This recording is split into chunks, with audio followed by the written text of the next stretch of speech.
That Kevin Show with Kevin McCullough. All right, my next guest is someone that if you are a fan of The Chosen, you have seen his face. If you're a fan of some of his other work, you've only known him by voice, and yet tonight we get to see him, talk to him, and hear from him.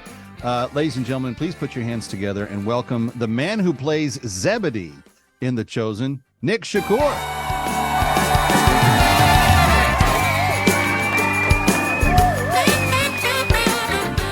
Hello, Nick. Hey, how's it going, man? It's good to have you with us.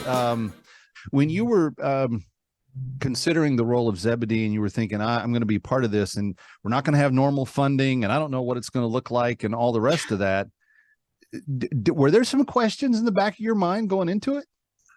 Oh, for sure. I was, I turned down the role about 3 times once I booked it because all these voices came into my head and told me, don't do this. This is a waste of time. Going back to what you're saying about the funding. Also, I did not want anything to do with a religious project because in my mind, I saw myself dressed in a robe, speaking Shakespearean into the sky. And I thought, I do not want to be involved with anything like that. So yeah, there was. Okay, I'm very curious now. How did your mind eventually get changed? Well, it's amazing. I made a deal with my agent at the time. I said, I'm voicing the Care Bears animated series, and I'm still working my part-time retail job. If both of those people let me off, then I'll go to Texas. Otherwise, I ain't going because this is late November, and I don't want to get fired from my part-time job. I go to Care Bears, Marcia Goodman, she's the voice director. I ask her, a blank look washes over her face. She freezes. She looks at me and she says, it's okay, go. We'll make up the episodes when you come back. Wow. I said, I'll be gone for like 2.5 weeks. It's okay, go. I'm like, what? I go to my part-time job that same night. The same look washes over my manager's face in his office. He freezes. He snaps out of it. He looks at me and he says, yeah, you should go. It sounds like a good opportunity. He says the exact same thing she says. And I'm like, what's going on here? I said, bro, I've got like 10 shifts. I can't give away all of them in time. His face freezes again. He thinks, snaps out of it. He looks at me and he goes, it's okay. I'll just take you off the schedule. We're talking late November here, like holidays. Wow. I end up going, email my agent. I guess I'm going to Texas. Yeah. Well, I got to say, and I've told most of the people that we've had on this show attached to the project the same story, but I'll repeat it here. I knew that this was powerful, creative television, watching it myself. Didn't realize how big of an impact it would have until my 10-year-old was just as enthralled with the week-to-week, episode-to-episode desire to find out, what happens next. And we're a church-going family, and we're Christians, and we believe that Jesus lived and died and rose again, and from all of that. So there's that standpoint that we're coming to this from, and we're saying this is illustrating our faith to the public mainstream in ways that we've never seen done before, with quality that it's never seen before. But at the same time, that's kind of the back part of my cynical brain going, so they put on a good show. Meanwhile, my 10-year-old, who would like to be a movie producer someday, is sitting here tearing up in many places through seasons 2 and 3. And we're having deep conversations about, what was going on and why did this character interact with that way in that one. So what you guys are doing is important, well beyond what you may realize or even believe at the time. We're speaking with Nick Shakur, who's the character Zebedee in The Chosen, and you've been, according to your own bio, a goofball, a little bit of a comedian, someone who did impersonations, going back to your days in school. I've always loved your types of people because I can always think of how we can use them in creative ways. But is there a creative bug inside of Nick Shakur that just has to get out and has been fidgeting around inside of you your entire life?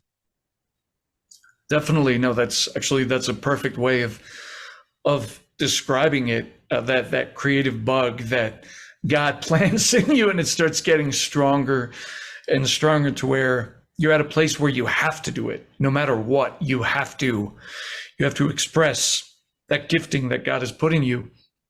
And I will say, the character of Zebedee in The Chosen is definitely fulfilling many different facets of that creative bug that only could be fulfilled before in the world of voiceover, with animated characters for video games or TV, interactive games.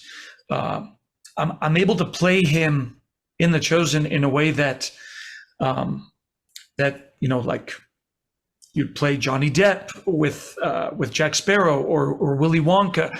He's this fun, well-rounded character with so many facets in his personality, a lot of which I believe are still hibernating, and they'll come out in future episodes and future seasons.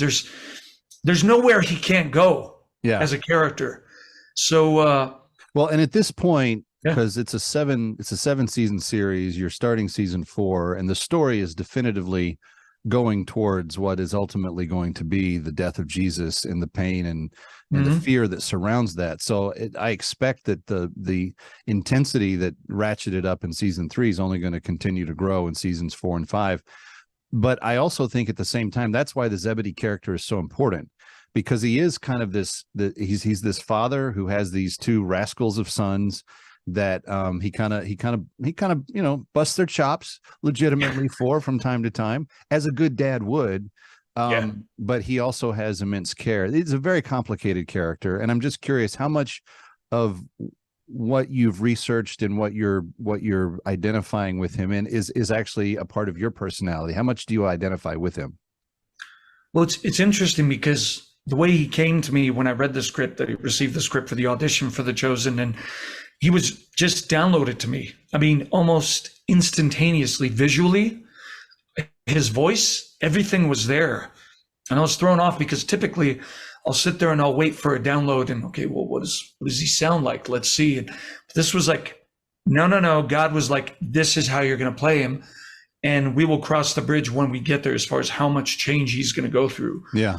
So, and I'm sure a little bit of my own dad crept in, and that kind of old school tough love that I believe these days is being lost a little bit. People are confusing the tough love with, oh, don't talk to me like that because I'm going to get my feelings hurt.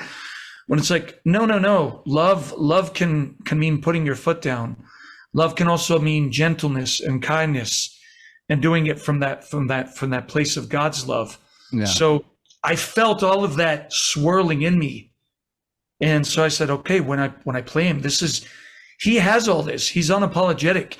Like, he's not going to sit there and gently approach a situation that needs that stern fatherly love. And I also believe and see now why he's gaining so much popularity, because I'm seeing that stern fatherly love sort of dissipate in our modern world. It's being let's pick up on that thought when we come back. We're speaking with actor Nick Shakur of The Chosen. If you are a fan of the series, you know he plays the character of Zebedee. Kevin McCullough, That Kevin Show, live from Times Square. Stay here. Ready or not, he'll be right back. That Kevin